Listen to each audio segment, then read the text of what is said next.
Breakthrough Media. Oh, man.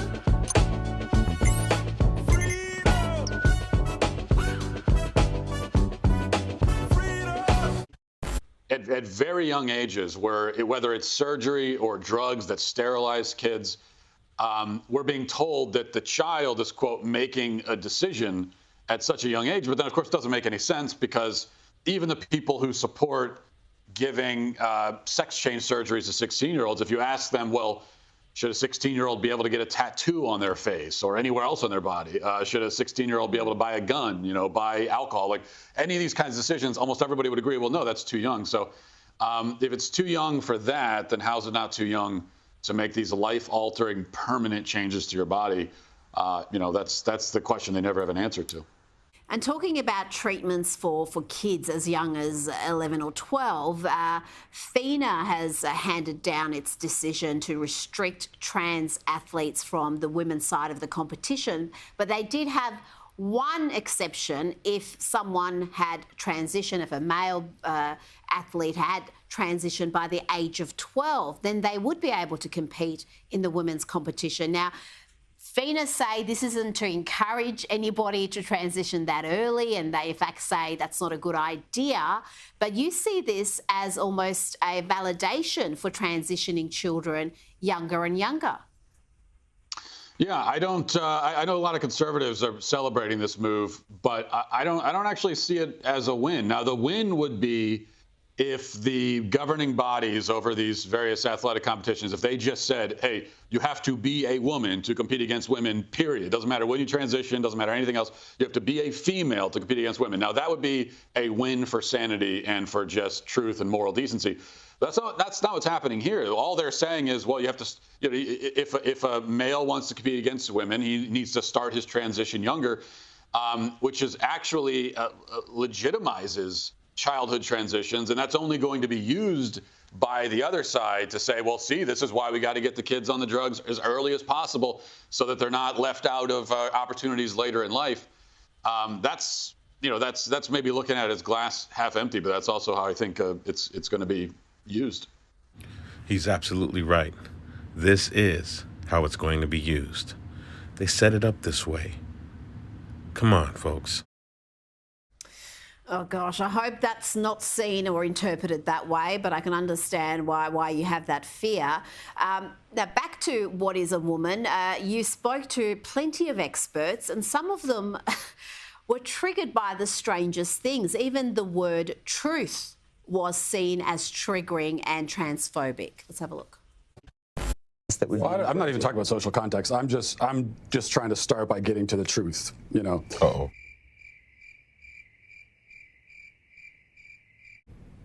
Yeah, I mean, I'm really uncomfortable with that language of getting to the truth. Again, in social life. Why is that uncomfortable? Because it sounds actually deeply transphobic to me. And if you keep probing, we're going to stop the interview. If I probe about what the truth is? You keep invoking the word truth, which is condescending and rude. I'm saying to you. How is the word truth condescending and rude? Why don't you tell me what your truth is? And you're walking on 30 seconds more of thin ice before I get up. Well,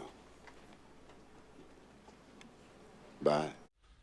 Matt, how did you keep your cool throughout these interviews? Because just watching them is maddening. I mean, how can somebody be so offended by truth, by the word truth, by the pursuit of truth? Yeah, it was a challenge sometimes. Sometimes a challenge not to laugh in their face. Sometimes a challenge not to scream at the outrageous, ridiculous things I'm being told. But what you just heard there, that really, almost every conversation with these people eventually devolves into some version of that. You get away from gender, and pretty soon you're getting into, well, what is truth? Is there a truth? Whose reality are we talking about? I mean, I had that kind of interaction so many times, because what you find out is that at base, at bottom, all this gender ideology stuff, it's really a war on truth. It's really it really comes down to relativism and the belief that we all get our own truth and our own reality. And I think that's ultimately what they're trying to defend, I think. Well, it is. It is a denial of truth, a denial of logic, denial of biology sometimes. And these conversations that you had where you did keep your cool, my goodness, some of them are bordering on the absurd. We've got here another expert who's talking about, whether chickens laying eggs have been assigned a gender. Male gametes. That's what makes me male. No, your sperm don't make you male. Then what does? It's a constellation. In reality, in truth, okay? Whose truth are we talking about? The same truth that says we're sitting in this room right now, you and I. No, you're not listening. If I see a chicken laying eggs and I say that's a female chicken laying eggs, did I assign female, or am I just observing a physical reality that's happening in the world? Does a chicken have gender identity? Does a chicken cry? Does a chicken commit suicide? Let's frame it, because you're trying. The chicken has sex like any biological organism. Chicken has an assigned gender, but a chicken doesn't have a gender identity. So we assign female to chickens when they lay eggs? We assume they're female if they lay eggs. Oh, goodness me. Now, Matt, there was a time when this sort of ideology was confined to university campuses, and people thought, oh, well, that's where you debate these sort of radical ideas. But this movement has got enormous, disproportionate power in just every facet now. You look at not just public institutions, but private institutions, the number of corporates that virtue signal about this issue. Can you just help us understand the power of this activist group, such a small group, but with such disproportionate influence and power? Yeah, that's one of the reasons we made the movie, really, was for people to understand just how powerful this ideology is, how widespread it is. And that's one thing I've heard from people who've watched it is lots of people have told me, well, I didn't realize how bad it was until I saw the film. And that's not the only thing I want people to take away from the film, but that is one of the things I want them to take away is that this is not just something out on the fringes or, as you say, just in the universities anymore that we can ignore. It is everywhere. And I think what happened is, it seems like it came out of nowhere 5 or 10 years ago. But it really didn't. It made its way into the institutions, especially academia, government, media. It made its way into those institutions over the course of decades. And then from there, I think, filtered down into the general population. And then maybe, 8, 10 years ago is when it kind of it exploded onto the scene on a mainstream level. And now, you go anywhere, and at least you go anywhere in the Western world, and people are impacted by these ideas, and many people have bought into them without even realizing that they have. I learned from your organization in preparing for the interview that Oxford English Dictionary made post-truth, hyphenated post-truth, their word of the year. I'm going to read that again. Oxford English Dictionary made post-truth their word of the year. Sober us as to what that means in today's society when it comes to the deep questions of life. Yeah, this was fascinating. We had already submitted the manuscript, and this is part of what Ravi spoke of in the earlier segment, the way this book seems to be getting more timely. After we had submitted the manuscript, The Economist wrote an article about us living in the post-truth society, and then Oxford English Dictionary made post-truth their word of the year for 2016. And I think what is that all about? I think there's a number of different things going on here, but here's one of them. I think we're being pushed into a cultural ultimatum between love and truth. You can only choose one or the other. Either you're on the side of truth or you're on the side of love.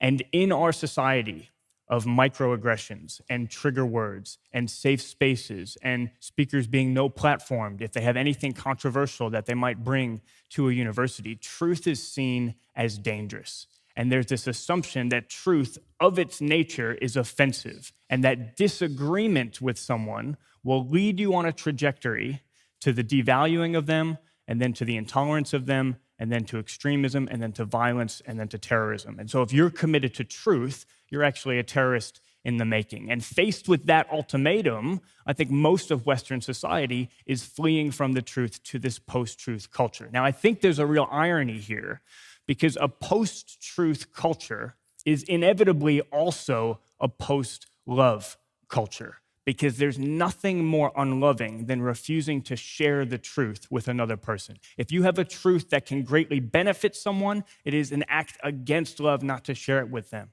Even if you have a difficult truth. I have a friend whose father has been unfaithful. He's just found out for many years.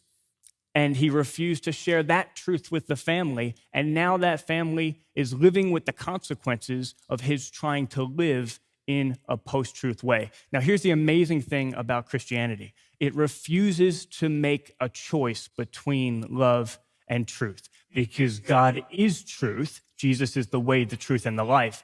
And God is love. Therefore, truth is love. And what our calling is to absolutely refuse to separate the two. And that's what the gospel is.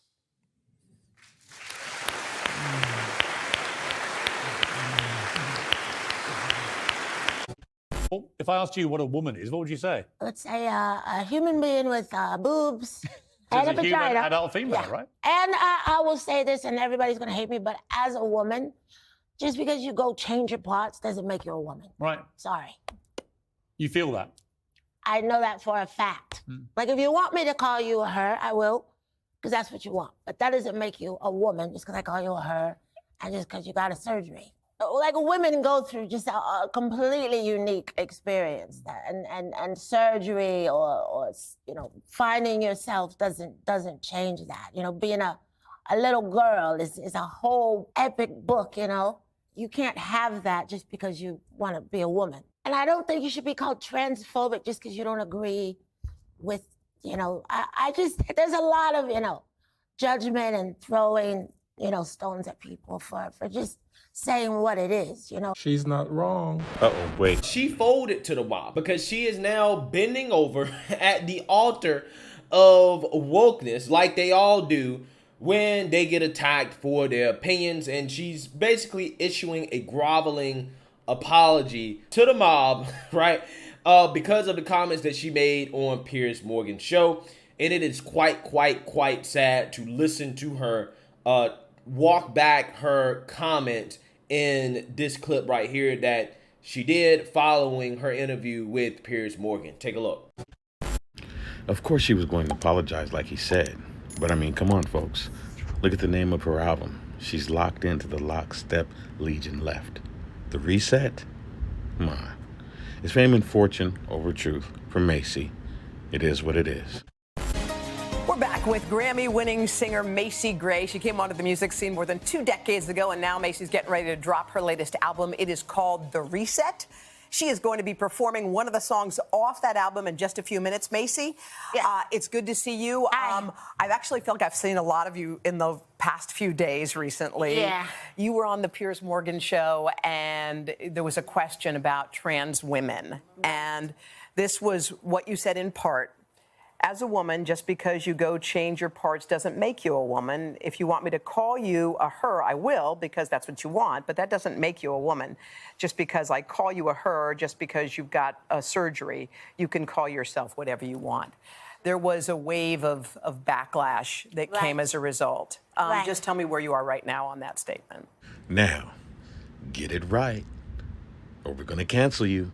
Feel me? Well, I never, of course, meant to hurt anybody with what I said. I'm actually a huge. I think it takes a lot of courage to be yourself, to go out in the world and be honest about who you are. And so I think anyone who is in the LGBT community is a hero and sets an example for all of us with that, you know. So I said some things that didn't go over well, but my intention was never to hurt anybody. I feel bad that I did hurt some people, and I think it's you know, it's just about education. It's about conversation and us getting to a point where we understand each other, and that only happens with, you know, I've learned a lot through this. So I think that was one of the reasons it might have happened. Just it was a huge learning experience for me, and I just have a compassion for you know what I think you can, like I said in there, you can call yourself what, like you whoever you believe you are, and no one can dictate that for you or take that away from you. You know. I think life is an education process. The more you sit with people, the more you talk to people, it changes your perspective. So has your perspective changed, do you feel?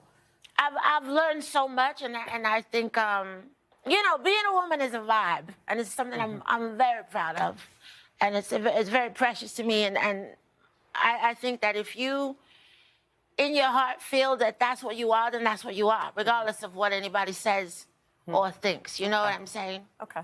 So, but yeah, I've learned a lot, absolutely, and I'm glad I did, because now I know. Well, thank you for clearing that up, because I think people got Yeah. confused, and people sometimes you realize that through education you feel differently about things.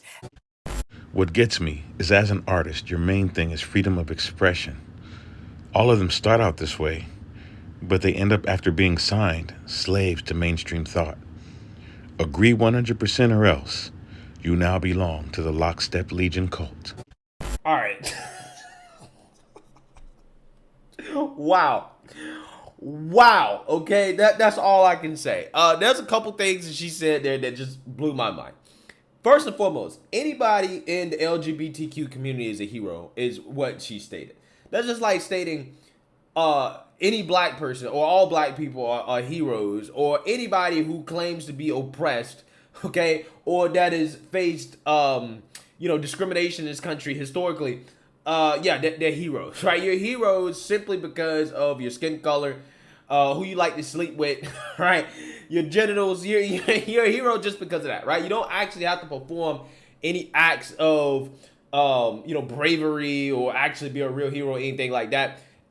Just simply you're a hero based off your identity. Absolutely incredible stuff, right? She also said that being a woman is a vibe, right?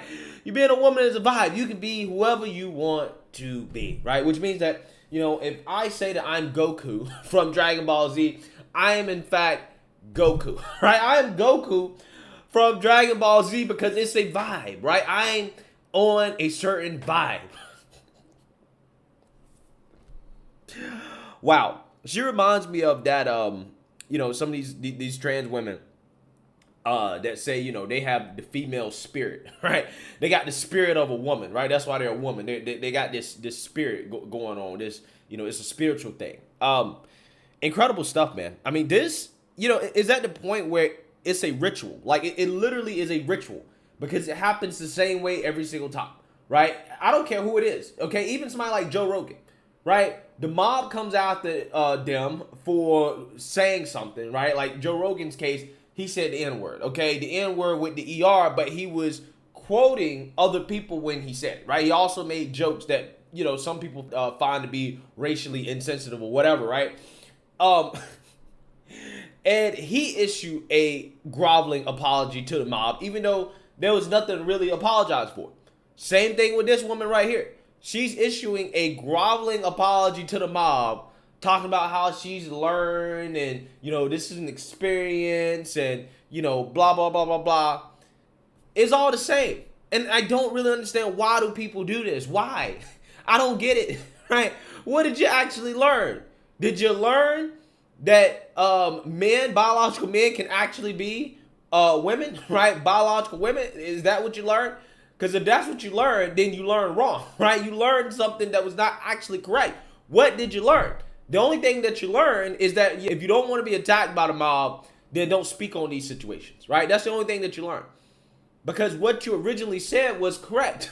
There was nothing to learn. There was no learning experience to be had except, well, obviously she didn't know that she would get this type of backlash for making those comments, right? But it just goes to show you guys just the society that we live in. Like, we have a small group of people whose voices are so loud and so amplified that anybody who says anything about them, okay, that they don't like, regardless of whether or not it's factually correct or not, doesn't matter, okay, they are so loud that they force people to grovel and apologize to them every single time. It doesn't matter who it is. You've had the surgery. What does it feel like to miss your penis? I 100% feel like I was part of some cruel medical and social experiment. I wish somebody hugged me a few years back and be like, you know what, you can present feminine, you can wear heels, hair, whatever you want, but the sad reality, we don't have technology to make you an actual woman. But they kind of like didn't protect me from myself. Have you ever Phil! Oh my God, this just keeps getting worse.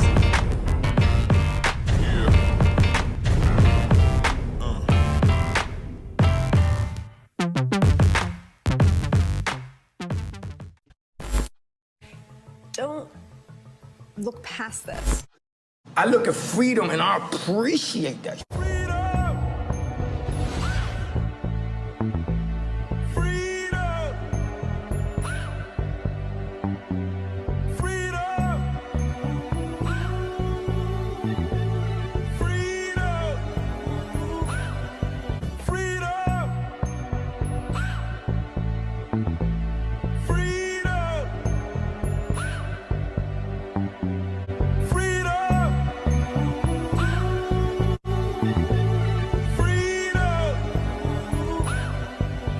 Breakthrough Media.